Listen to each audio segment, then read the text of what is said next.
Bismillahirrahmanirrahim. Assalamualaikum warahmatullahi wabarakatuh.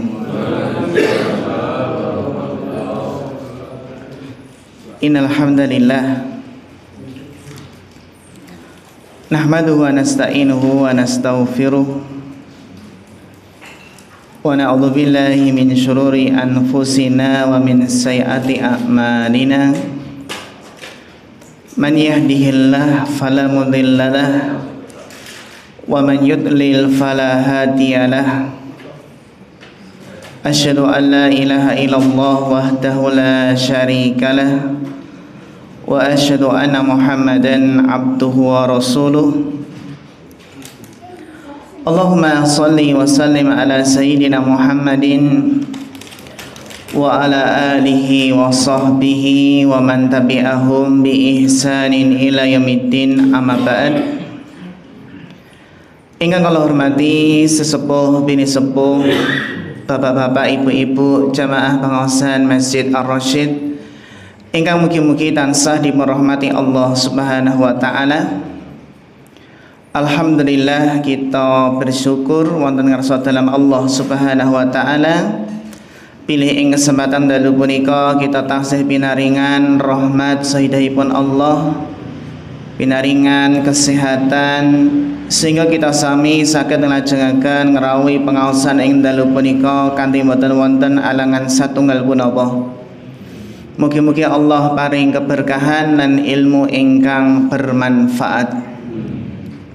Bapak Ibu jamaah rahimakumullah, kita lajengaken tafsir surat Nuh ingkang kala wingi sampun kita bahas inggih menika ayat pertama dari surat Nuh, yang ternyata jarak antara Nabi Adam dan Nabi Nuh itu kemarin ada berapa generasi, Pak?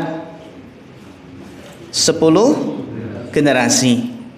Ya, berarti umatnya Nabi Nuh pada saat itu ya sekitar angka ribuan. Angka apa? Ribuan. Dan kita itu juga termasuk keturunan Nabi Nuh.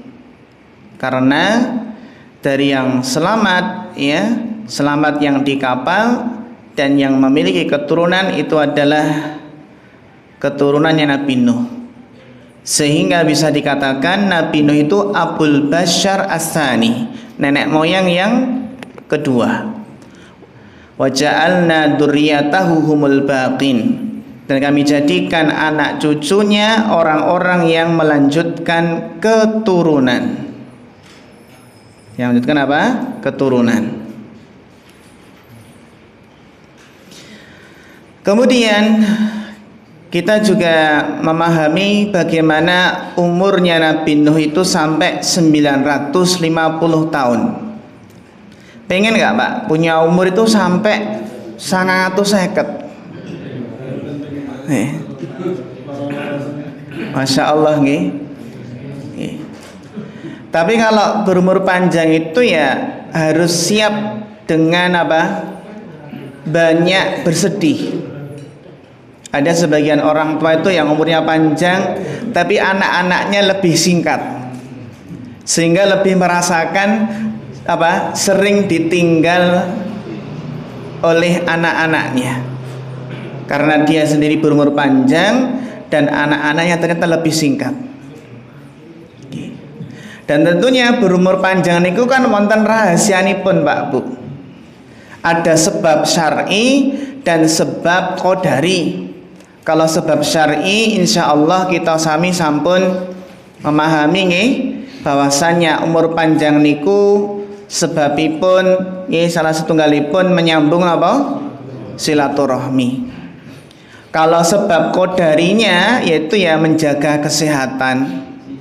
Nih, awet nom niku dengan rajin berolahraga. Nih, awet nom niku nggih murah senyum.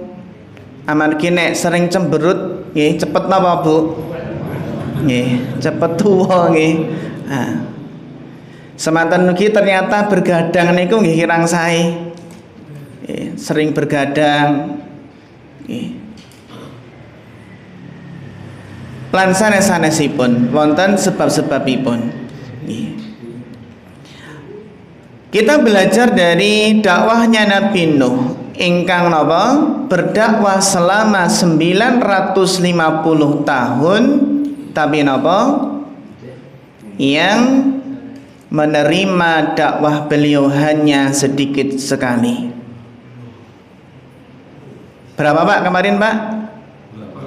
80. Ini hanya 80 saja. Masya Allah, cuma sedikit. Kita lanjutkan ayat yang kedua. Allah Subhanahu wa taala berfirman, Qala ya qaumi inni lakum nadhirum mubin. Nuh berkata, ya qaumi, wahai kaumku, inni lakum nadhirum mubin. Sesungguhnya aku ini adalah bagi kalian sebagai nadhir. Nadhir itu apa? Pemberi peringatan. Beda dengan nadhir. Nadhir wakaf kan beda lagi nih. Nadhirum mubin, pemberi peringatan yang mubin, yang menjelaskan. Di sini Allah Ta'ala memerintahkan Nabi Nuh untuk memberikan peringatan kepada kaumnya, ya qaumi. Di sini dikatakan atau didahulukan kata lakum. Lakum itu artinya apa Pak? Bagi kalian. Menunjukkan bahwasannya memang Nabi Nuh itu hanya diutus untuk kaumnya sendiri, bukan kepada yang lain. Inni lakum nadhirum mubin. Apa dakwahnya Nabi Nuh? Ani'budullaha wattaquhu wa ati'un, yaitu sembahlah Allah, bertakwalah kepada Allah dan taatlah kepadanya.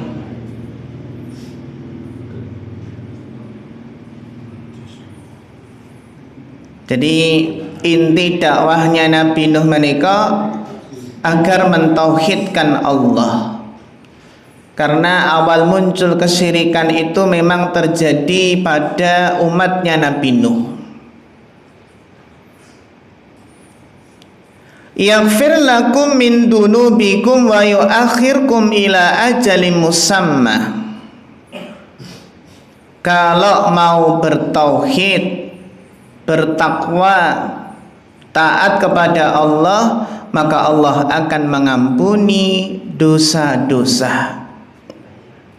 Dan Allah akan memberikan umur panjang, menangguhkan umurmu sampai batas waktu yang telah ditentukan. Inna ajalallahi idza jaa la yuakhkhar. Sesungguhnya keketapan Allah itu apabila sudah datang tidak bisa ditunda. Ketika datang malaikat maut, sik malaikat tak sholat rong rakaat sik, saged mboten Pak Bu? Mboten saged. Sik tak nglebokke infak sik sithik, sik mboten saged. Nggih. Napa malih napa? Sik malaikat aku rong rabi. Wah. Malaikat mboten apa, Pak? Mboten kedah menikah riyen nggih. Kalau apa? Dicabut nyawanya oleh malaikat. Idza jaa la yu'akhir. Lau kuntum ta'lamun. Seandainya kamu mengetahuinya. Bapak Ibu ingkang mugi-mugi tansah diporahmati Allah Subhanahu wa taala, maka di sini dijelaskan bagaimana ampunan Allah. Allah mengampuni seseorang yang bertauhid dan bertakwa kepadanya. sebagaimana Allah akan memanjangkan umurnya, sebagaimana silaturahmi pun bisa memanjangkan umur. Man sarrahu ayyub satalahu fi rizqihi wa an yunsha'a lahu fi asarihi falyasil rahimahu. Barang siapa yang ingin dilapangkan rizkinya, dipanjangkan umurnya, maka hendaklah dia menyambung silaturahmi.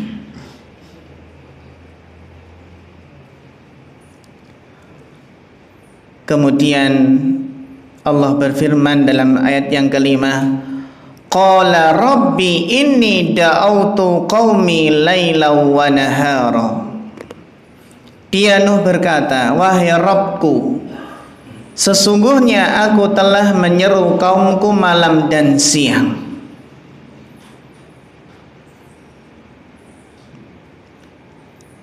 Bapak Ibu yang dirahmati Allah, kalau kita lihat tengah Al-Quran itu, Allah menyebutkan kisah Nabi Nuh itu dalam banyak surat. Tidak hanya surat Nuh saja. Bahkan terkadang kisahnya disebutkan lebih panjang daripada surat Nuh ini. Di antara ini apa? Surat Al-A'raf. Itu kan ada kisahnya Nabi Nuh, bahkan lebih panjang. Wonten malih surat Hud juga dijelaskan tentang kisahnya Nabi Nuh. Jadi kisah Nabi Nuh di surat Hud lebih panjang daripada kisah Nabi Nuh di surat Nuh. Namun para ulama menjelaskan apa Pak? Surat Nuh ini adalah kesimpulan, ringkasan dari perjalanan panjang dakwah Nabi Nuh alaihi salam.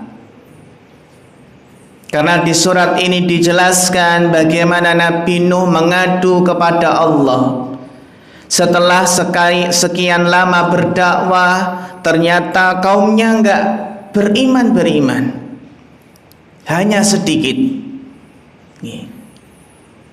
Nah, dalam ayat ini Nabi Nuh mengadu, ya Allah, dakwah esok awan bengi siang dan malam, pengikutnya cuma sedikit, menunjukkan bahwasannya kebenaran itu tidak diukur dengan banyaknya apa?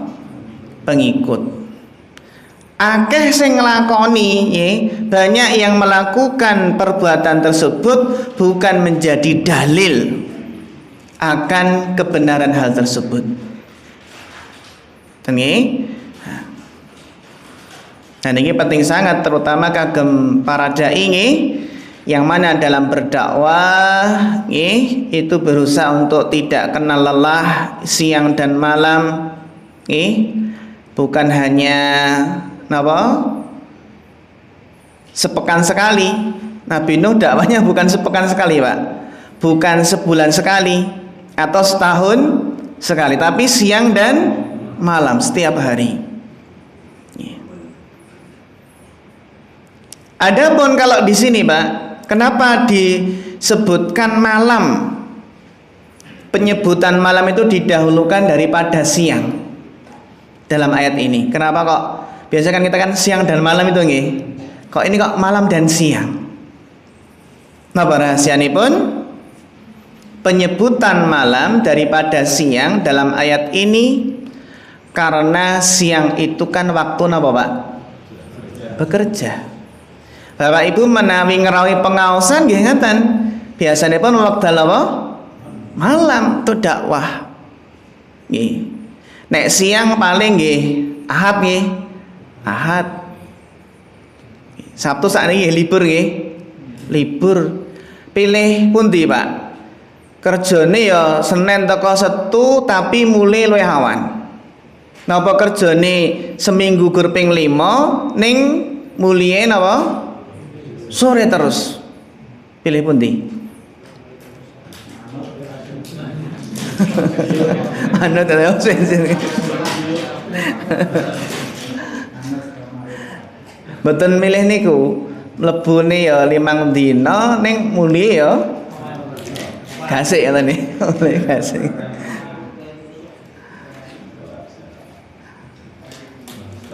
Sehingga menunjukkan apa Pak? Waktu yang utama untuk berdakwah niku napa? Malam hari. Karena pada siang hari napa? Banyak yang bekerja. Tapi pada siang hari pun Nabi Nuh berdakwah. Akan tapi tidak semudah ketika beliau berdakwah di malam hari. Ning godaanipun nggih kathah. Karena berdakwah di malam hari kan sudah capek nggih. Capek siang hari bekerja. Kalau tidak punya keinginan yang kuat, tidak punya keinginan keras, niku nggih pun sisa-sisa tenaga Pak, ibaratipun sisa-sisa tenaga. Mula nek nggih ngaji niku bibar isak niku nggih godaane apa Pak? Nggih. Bila enten ingkang sebagian nggih pengaosanipun pada maghrib, pada maghrib niku nggih meskipun sempit apa nggih sempit nggih wektalipun memang sempit, isak nggih radi longgar nggih. Intinipun niku wektal ingkang cocok kagem berdakwah entah ba'da maghrib atau ba'da isya. Karena sebagian daerah niku pengaosan wiwite jam pinten Pak? Niki kan 7:30 nggih. Sebagian daerah diwiwiti pengaosan jam pinten? Jam 9 nggih. Jam 9. Enten sih jam 12 Pak ya. Jam 12 nembe diwiwiti terus jam 12 nembe rampung. Sambutannya kakek nih.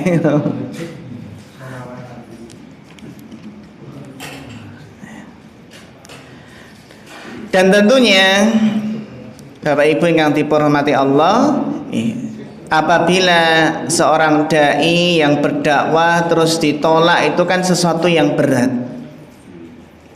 sedih, manusiawi, akan tetapi tentunipun tidak berputus asa. Wa inni kullama da'awtuhum litaghfira lahum ja'alu asabi'ahum fi adhanihim. Dan sesungguhnya setiap kali aku menyeru mereka ya Allah untuk beriman agar Engkau mengampuni mereka, mereka memasukkan jari-jarinya ke telinga. Tidak, kalau kita kan biasanya memasukkan berapa jari Pak ke telinga? Satu saja nih. Ini sampai jari-jarinya ke telinga. Dan nggak cukup itu Pak. Wastaghshaw siyabahum, menutup pakai bajunya. Jadi menutupkan bajunya ke wajah. Jadi peniku dibuntat terus apa bajunya ditaruh di wajah. Wa asarru wastakbaru istikbara, dan mereka tetap mengingkari dan sangat menyombongkan diri.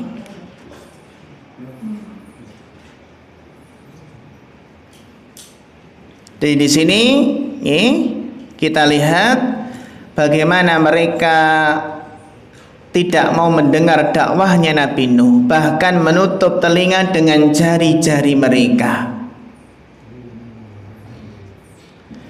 Sebagian ulama memang Pak menafsirkan maksudnya bukan jari-jari mereka betulnya jamak, karena kan yang orangnya kan yang didakwahi banyak, jadi mereka semua masing-masing menutup telinga dengan kedua jari mereka sendiri, karena yang bisa menutup lubang telinga hanya pinten satu jari. Dan juga dalam bahasa Arab itu kan ada istilahnya, ada hiperbolanya Pak juga. Ada hiperbola kalau dalam bahasa Indonesia juga Artinya apa Pak? Seandainya mereka bisa memasukkan jari-jari mereka semua, seandainya bisa nih saya akan mereka lakukan. Intinya piye? Bisa menghindar dari dakwahnya Nabi Nuh. Dan seperti itu bagaimana mau dapat hidayah, mendengar saja nggak mau, menutup telinga dan menutup wajah dengan baju mereka. Jadi setiap ketemu seperti itu. Bagaimana perasaan Nabi Nuh diperlakukan seperti itu selama 950 tahun. Sungguh ujian yang berat, sehingga Nabi Nuh termasuk Nabi ulul azmi. Summa inni da'autuhum jihara. Kemudian sesungguhnya aku menyeru mereka dengan cara terang-terangan.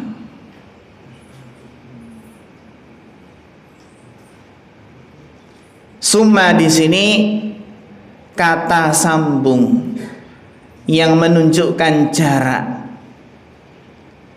Sehingga dari sini bisa kita pahami bahwa setelah beberapa lama Nabi Nuh itu kembali mengadu kepada Allah, bahwa beliau sudah menempuh berbagai macam metode dalam mendakwai mereka. Ya, ada yang Nabi Nuh terang-terangan. Summa inni a'lantu lahum wa asrartu lahum israra.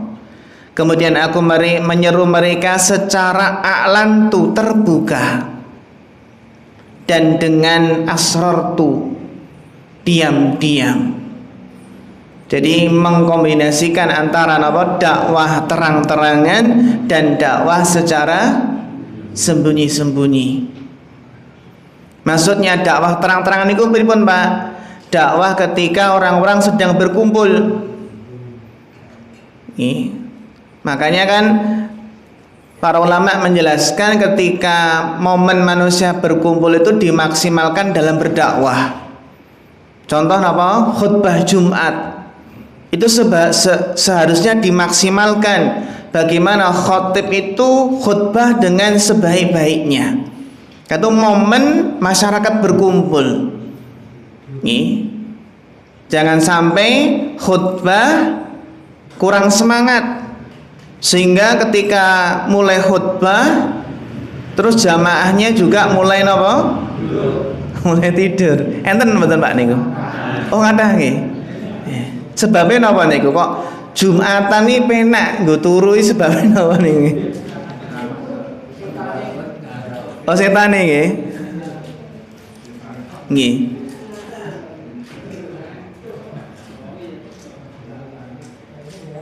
Niku napa nggih? Napa kesel napa pripun nggih?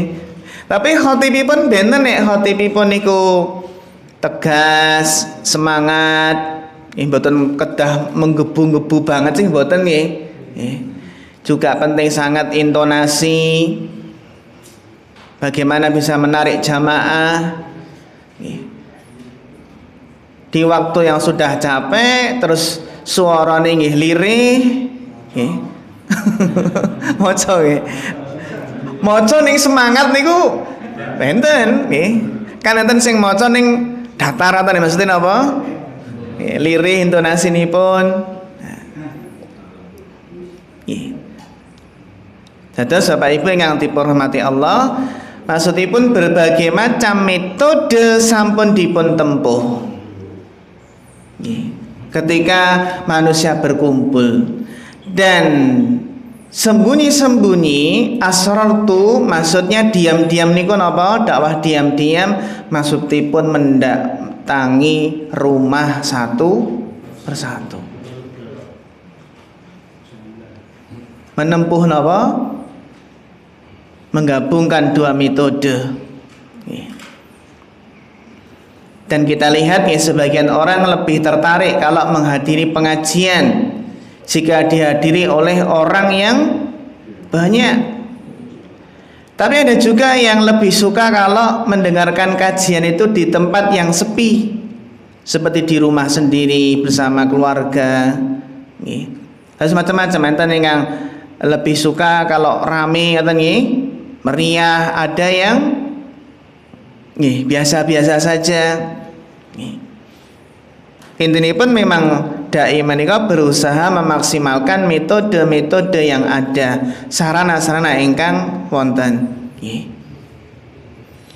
Faqultu astaghfiru rabbakum innahu kana ghaffara. Maka aku berkata kepada mereka, mohonlah ampunan kepada Rabbmu, istighfar, wis wayahe istighfar.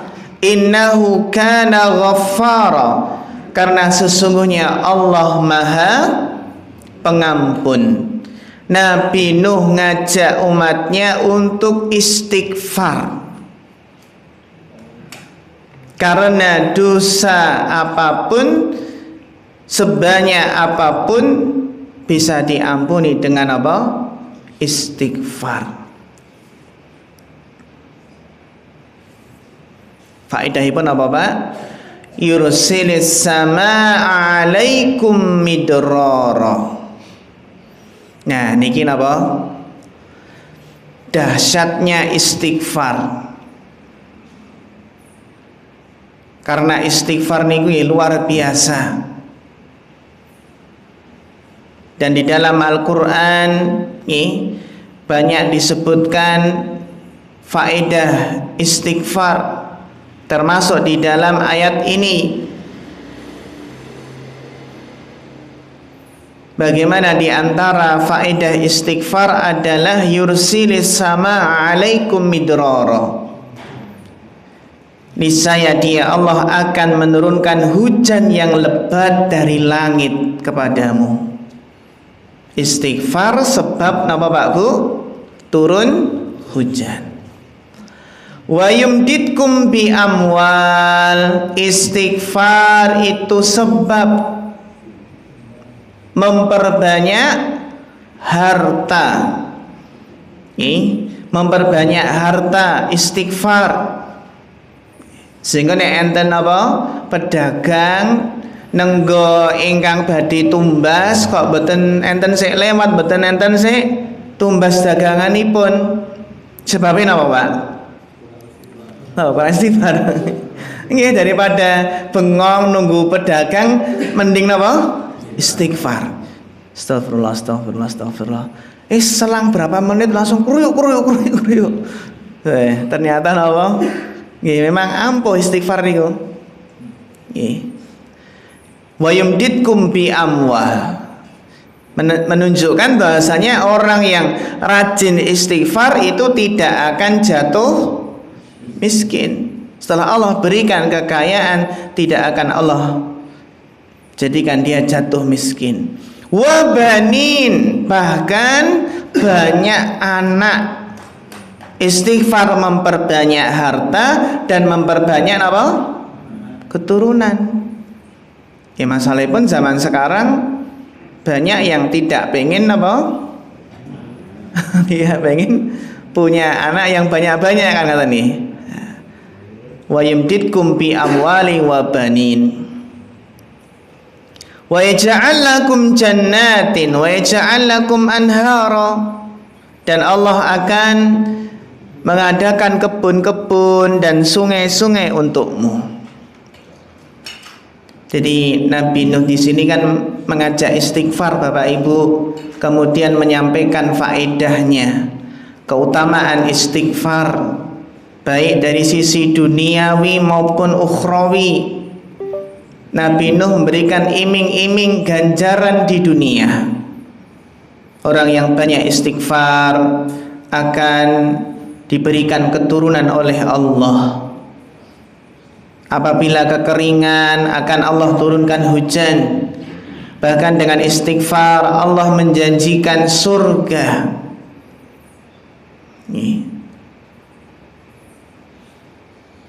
Terus menika faedah istighfar yang terkadang kita sami karena kirang fokus, kirang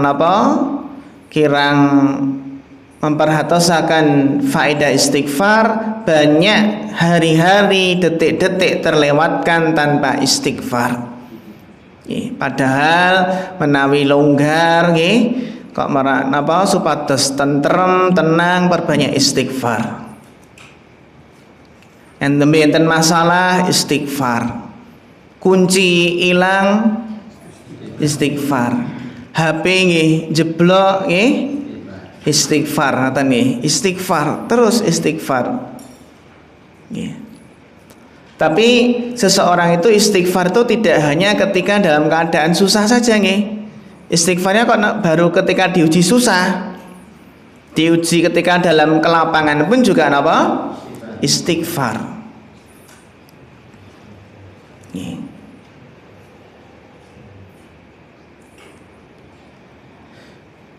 Dan orang yang memperbanyak istighfar itu termasuk bentuk ketakwaan. Wa may yattaqillaha yaj'al lahu makhraja.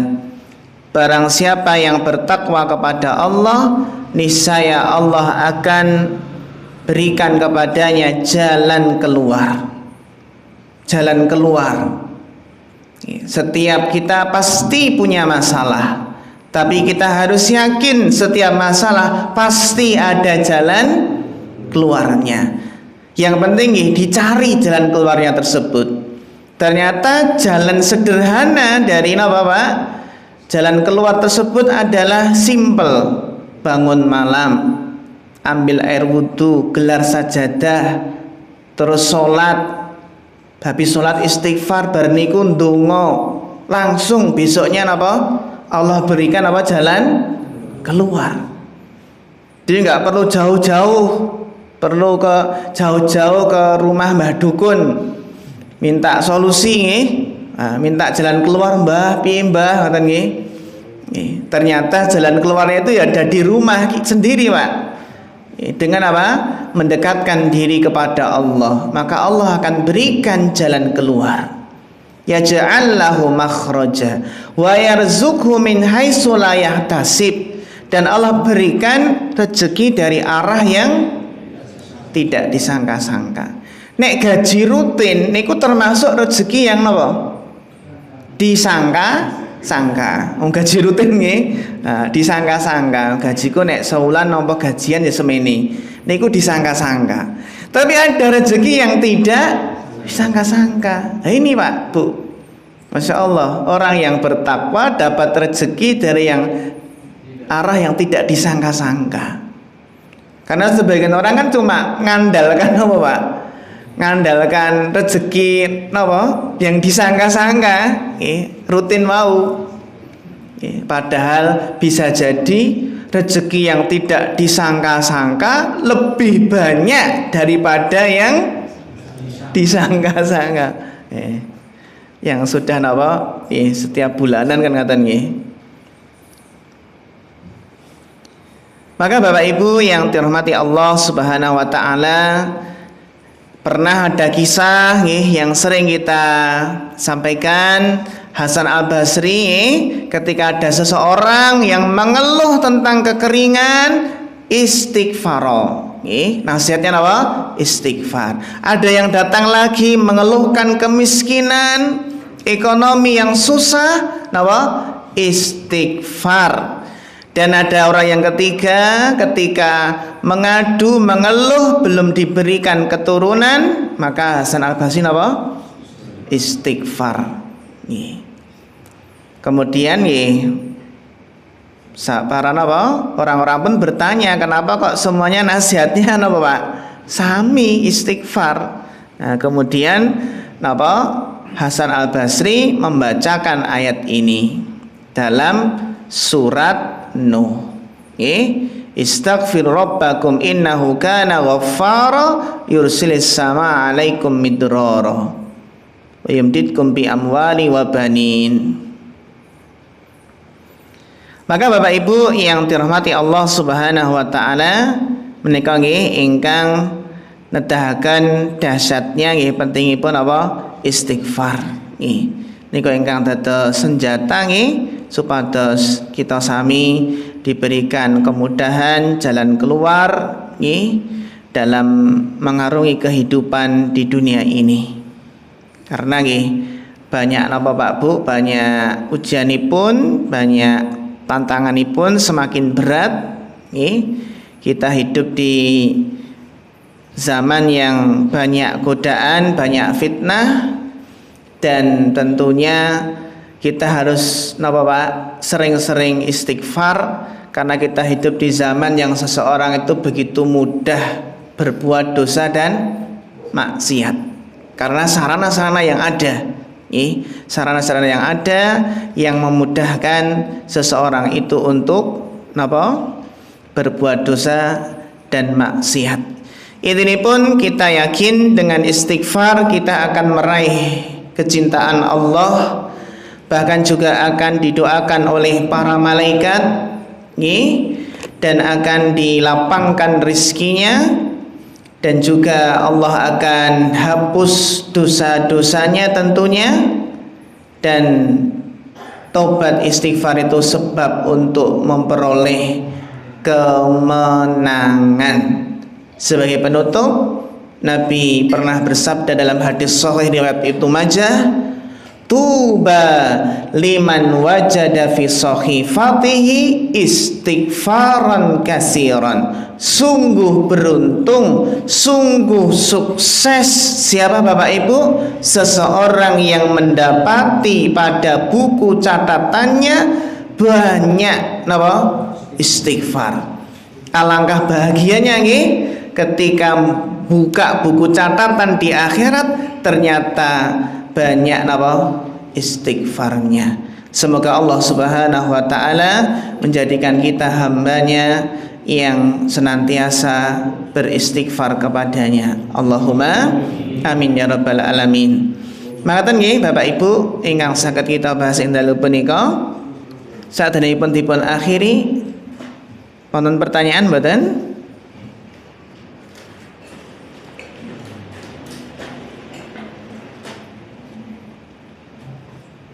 Jelas nggih? Nggih kita cekapaken semanten. Mugi-mugi bermanfaat. Wonten kirang luwihipun nyuwun pangapunten. Fanas'alullaha ta'ala al-huda wat tuqa wal afafa wal ghina. Fa akhirul kalam wassalamu alaikum warahmatullahi wabarakatuh.